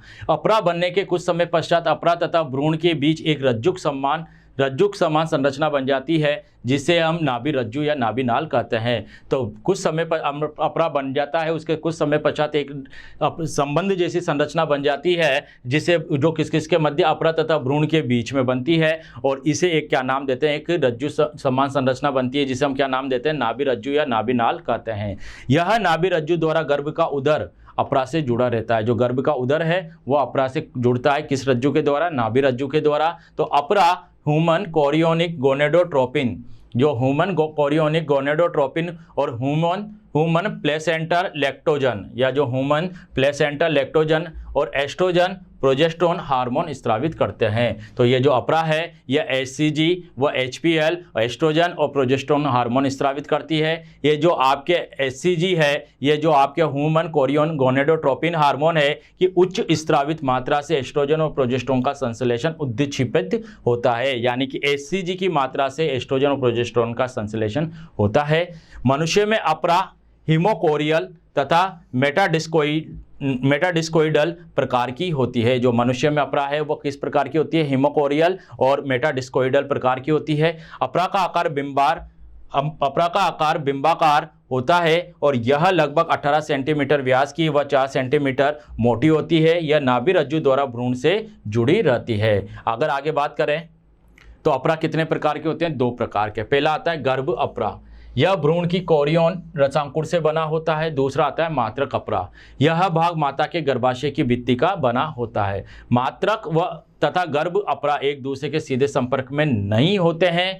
तो मात्रक अपरा से पोषक पदार्थ तथा ऑक्सीजन विसरण के द्वारा गर्भ अपरा के रुधिर में पहुंचते हैं तथा गर्भ अपरा से कार्बन डाइऑक्साइड तथा उत्सर्जित पदार्थ मात्रक अपरा के रुधिर में पहुंचते, ताकि ये मिलते एक दूसरे से नहीं है। तो इस तरीके से ये अलग अलग होता है। ये आपके शिशु है, ये आपके नाभि रज्जु के द्वारा इसमें जुड़ा हुआ रहता है। तो इस तरीके से ये विकसित होता है। अपरा के प्रकार देखते हैं। अपरा के प्रकार निम्नलिखित है। गर्भ झिल्लियों के आधार पर बात करें तो गर्भ झिल्लियों के आधार पर अपरा 3 प्रकार के होते हैं। पीत कोश अपरा, इसमें अपरा पीत कोश द्वारा निर्मित होता है जैसे कंगारुओं में। कैरियोनिक अपरा, इसमें अपरा जो कैरियोन द्वारा झिल्ली द्वारा निर्मित होता है जैसे सभी यूरेथियन स्तनधारियों में। तीसरा होता है कैरियोनिक एलेंटोइक अपरा, और जो कैरियोनिक एलेंटोइक अपरा है इसमें अपरा कैरियोन व एलेंटाइस झिल्ली द्वारा क्या होता है, निर्मित होता है, जैसे कि मानव में होता है। नेक्स्ट आता है भ्रूणीय रसांकुरों के गर्भाशय की दीवार से संबंध के आधार पर। जो दूसरा है वह भ्रूणीय रसांकुर के गर्भाशय की दीवार से संबंध के आधार पर कितने प्रकार के होते हैं, तो ये 5 प्रकार के होते हैं। पहला है एपिथेलियोकोरियल, पहला है एपिथेलियोकोरियल। इस प्रकार के अपरा में क्या होता है, भ्रूणीय ट्रोफोब्लास्ट तथा गर्भाशय की एपिथेलियम एक दूसरे के संपर्क में होती है। इस प्रकार के क्या होता है अपरा में, इसमें क्या होता है, आपके जो भ्रूणीय ट्रोफोब्लास्ट है और गर्भाशय के एपिथेलियम है भाग, ये एक दूसरे के संपर्क में होते हैं तथा इनके सभी स्तर कैसे होते हैं, पूर्ण होते हैं, जैसे कि सूअर में। दूसरा है सिंडेस्मोकोरियल। सिंडेस्मोकोरियल की बात करें तो इस प्रकार के अपरा में क्या होता है, गर्भाशय के एपिथेलियम के फटने से कोरियोनिक एपिथेलियम गर्भाशय की दीवार के संयोजी ऊतक में स्थानांतरित हो जाते हैं। जो कोरियोनिक एपिथेलियम गर्भाशय की दीवार से कहाँ हो जाते हैं, संयोजी ऊतक में स्थानांतरित हो जाते हैं, जैसे गाय और भेड़ में पाया जाता है। तो ऐसा कौन सा कहलाता है अपरा, सिंडेस्मोकोरियल अपरा कहलाता है। तीसरा होता है एंडोथीलियोकोरियल। एंडोथीलियल कोरियल है, यह आपके कुत्ता बिल्ली में देखने को मिलता है। मांसाहारी जो मांसभक्षी स्तनधारी है वहाँ भी देखने को मिलता है। कैसे, इस प्रकार के अपरा में गर्भाशय का संयोजी ऊतक भी क्षतिग्रस्त हो जाता है। अब तो संयोजी ऊतक भी क्षतिग्रस्त हो जाता है, जिसके फलस्वरूप भ्रूणीय ऊतक मादा रुधिर वाहिनियों की एंडोथीलियम के संपर्क में आता है, और इस प्रकार जो ऊतक संयोजी ऊतक नष्ट हो गया तो उसके फलस्वरूप जो भ्रूणीय ऊतक है वह मादा ऊतक की वाहिनियों के एंडोथीलियम के संपर्क में आ जाता है। तो ऐसा कौन सा कहलाता है अपरा, एंडोथीलियोकोरियल अपरा कहलाता है। चौथा है हीमोकोरियल। यह हमारे मानव में पाया जाता है हीमोकोरियल, क्योंकि इस प्रकार के अपरा में गर्भाशय की एपिथेलियम संयोजी ऊतक तथा रुधिर केशिकाओं की एंडोथीलियम क्षतिग्रस्त हो जाती है, जिससे भ्रूण की कोरियोनिक एपिथेलियम माता के रुधिर के सीधे संपर्क में आ जाती है। तो ये कौन सा कहलाता है, हीमोकोरियल कहलाता है। नेक्स्ट होता है हीमोएंडोथीलियल। ये जो आपके होता है शशक में पाया गया है। हीमोएंडोथील जो आपके है हीमोएंडोथीलियल प्रकार का। तो इस प्रकार के अपरा में क्या होता है, गर्भाशय की एपिथेलियम संयोजी ऊतक और माता की रुधिर केशिकाओं की एंडोथीलियम तथा भ्रूण की ट्रोफोब्लास्टिक एपिथेलियम सभी धीरे धीरे क्या होते जाते हैं, नष्ट होते जाते हैं, जिससे भ्रूण कोशिकाएं माता के रुधिर में स्वतंत्र रूप से पड़ी रहती है। नेक्स्ट आता है, तीसरा भाग आता है प्रसव के समय व मातृक अपरा के क्षतिग्रस्त होने के आधार पर। तो प्रतक का जो प्रसव की क्रिया का जो समय है और मातृक जो अपरा के क्षतिग्रस्त होने के आधार पर हम इसे कितने भागों में बांटते हैं, 3 भागों में। नॉन डेसिड्यूएट इसकी बात करें तो इस प्रकार के अपरा में भ्रूण के अपरा के रसांकुर गर्भाशय की दीवार में क्रिप्टस में स्थित रहते हैं, अतः जन्म के समय गर्भाशय की दीवार को बिना कोई हानि पहुंचाए रसांकुर क्या हो जाते हैं, अलग हो जाते हैं, जैसे घोड़ा, बकरी, जुगाली करने वाली स्तनियों में देखता है। तो ये कौन सा कहलाता है, नॉन डेसिडुएट कहलाता है। दूसरा होता है डेसिडुएट। इसमें क्या होता है, इस अपरा में रसांकुर गर्भाशय की दीवार के क्रिप्टस में काफी अंदर तक धंस जाते हैं। क्या होता है, क्रिप्टस में अंदर तक धंस जाते हैं, अतः जन्म के समय अंकुरों के साथ मादा के अपरा का संवहनीय भाग कैसा हो जाता है, क्षतिग्रस्त हो जाता है, और यह मानव शशक में देखने को मिलता है। कौन सा, डेसिडुएट। तीसरा होता है कॉन्ट्रा डेसिडुएट। इसमें क्या होता है, अपरा का जो भ्रूणीय भाग है जन्म के समय गर्भाशय में अवशोषित कर लिया जाता है। जो अपरा का भ्रूण भाग है वह जन्म के समय गर्भाशय में क्या कर लिया जाता है, अवशोषित, जैसे कि मोल में देखने को मिलता है। आगे बात करते हैं अपरा के कार्य, क्या क्या कार्य हैं अपरा के। तो इसके कई कार्य। सबसे पहला कार्य होता है पोषण। यह विकसित होते हुए भ्रूण के लिए माता के रुधिर से क्या करता है, पोषक तत्वों को गर्भ तक पहुंचाता है। दूसरा शोषण, यह भ्रूण को शोषण तथा विभिन्न उपापचय क्रियाओं के लिए मातृ रुधिर से ऑक्सीजन प्रदान करता है। तीसरा होता है उत्सर्जन, यह उपापचय क्रियाओं के फलस्वरूप बने नाइट्रोजन युक्त अपशिष्ट पदार्थ तथा शोषण के फलस्वरूप बने कार्बन डाइऑक्साइड गैस माता के रुधिर में क्या करता है, विसरित करता है। नेक्स्ट होता है इम्यूनिटी यानी कि प्रतिरक्षा। खसरा, चेचक, डिप्थीरिया, कुछ प्रकार के बुखार आदि की प्रतिरक्षी अपरा के द्वारा माता के रुधिर से भ्रूण तक पहुंचते हैं, और इससे रोगों के प्रति भ्रूण की प्रतिरक्षा भी क्या हो जाती है, भ्रूण को प्रतिरक्षा प्राप्त हो जाती है। नेक्स्ट आता है हार्मोन का स्त्राव। अपरा से गर्भावस्था में कोरियोनिक, गोनेडोट्रोपिन, एस्ट्रोजन, प्रोजेस्टेरोन तथा रिलैक्सिन नामक हार्मोनों का भी क्या होता है, स्त्राव होता है। नेक्स्ट आता है चयनात्मक अवरोधक। यह माता के रुधिर से लाभदायक पदार्थ जैसे पोषक पदार्थ, ऑक्सीजन, प्रतिरक्षी आदि को भ्रूण में प्रवेश करने देता है, परंतु हानिकारक पदार्थों और जटिल प्रोटीन को प्रवेश करने से रोकता है। आगे बात करते हैं प्रसव क्रिया के बारे में। जो निषेचन से लगभग 266 दिन व या 9 माह तक की अवधि को क्या कहते हैं, सगर्भता अवधि कहते हैं या गर्भ अवधि भी कहलाती है। गर्भ अवधि पूर्ण होने पर गर्भाशय की पेशियों में तीव्र संकुचन प्रारंभ हो जाता है और शिशु का जन्म गर्भाशय की अनैच्छिक पेशियों में संकुचन की लंबी प्रक्रिया से प्रारंभ होता है। इसे प्रसव कहते हैं, इसे प्रसव संकुचन कहते हैं तथा इस अनुभव को प्रसव वेदना भी कहते हैं। ये 3 अवस्थाओं में पूरी होती है। पहले आता है प्रथम अवस्था।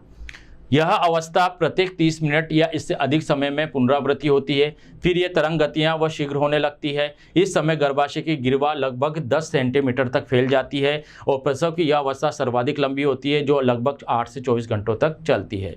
नेक्स्ट आती है द्वितीय अवस्था। इस अवस्था में पहले शिशु का सिर धीरे धीरे योनि से बाहर आता है तथा कुछ संकुचन के फलस्वरूप शिशु का पूरा शरीर ही बाहर आ जाता है और अभी भी नाभि रज्जु शिशु को अपरा से जोड़े रखती है। नेक्स्ट होती है तृतीय अवस्था और इस अवस्था में अपरा क्या होता है, गर्भाशय से पृथक हो जाता है और बाहर निकल जाता है। इसे धागे द्वारा शिशु की ओर बांधकर असंक्रमित ब्लेड की सहायता से काटकर अलग कर लेते हैं और यह प्रक्रिया सामान्यतः शिशु के जन्म के बाद में 10 से 20 मिनट के अंतर पर होती है। नेक्स्ट आते हैं प्रसव में हार्मोन्स की भूमिकाएं क्या है, क्या क्या भूमिकाएं निभाता है प्रसव में हार्मोन। तो प्रसव की क्रिया में तंत्री अंतःस्रावी तंत्र जो होता है, तंत्री अंतःस्रावी क्रिया द्वारा जो प्रेरित होती है, शिशु में पूर्ण विकसित होने पर गर्भ व अपरा दोनों से प्रसव के लिए संकेत उत्पन्न करती है। यह संकेत गर्भाशय में हल्के संकुचनों को क्या करती है, प्रेरित करती है और यही गर्भ निक्षेप प्रतिक्रिया कहते हैं। इसे हम क्या नाम देते हैं, गर्भ निक्षेप प्रतिक्रिया कहते हैं। इसके द्वारा माता की जो माता है उसकी पीयूष ग्रंथि से ऑक्सीटोसिन का स्त्रवण होता है।